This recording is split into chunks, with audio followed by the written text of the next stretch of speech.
পৃথিবীতে মানুষকে বুঝতে পারা আসলেই কঠিন।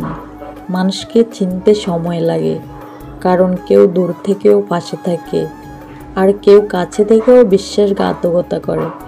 কেউ কেউ গভীর ভালোবাসা বুকের মাঝে লুকিয়ে রাখে, আবার কেউ মিথ্যা ভালোবাসার অভিনয়ে মুহূর্তেই বলে ফেলে, আমি তোমাকে ভালোবাসি। কেউ প্রতিশ্রুতি দিয়ে হারিয়ে যায়, আবার কেউ বিদায় বলেও কিন্তু বারবার ফিরে তাকায়। কেউ আলোর পথ দেখায়, আবার কেউ অন্ধকারে গভীরে ঠেলে দিয়ে বলে, ভালো থেকো। সত্য ভালোবাসা হচ্ছে একটি দীর্ঘ পথ, যা ধীরে ধীরে গড়ে ওঠে। অন্যদিকে মিথ্যা ভালোবাসা একটি দ্রুত এবং চকচকে আকর্ষণ, যা সহজেই ভেঙে যায়। আসল ভালোবাসা খুঁজে নিতে হলে বাহ্যিক আকর্ষণ নয়, বরং সঙ্গীর ভিতরের মানুষটাকে বোঝার চেষ্টা করা উচিত। হয়তো প্রতিটা মানুষই সত্য এবং মিথ্যার কাছে হেরে যায়, তবুও জীবনটা আপনার, সিদ্ধান্ত আপনাকেই নিতে হবে।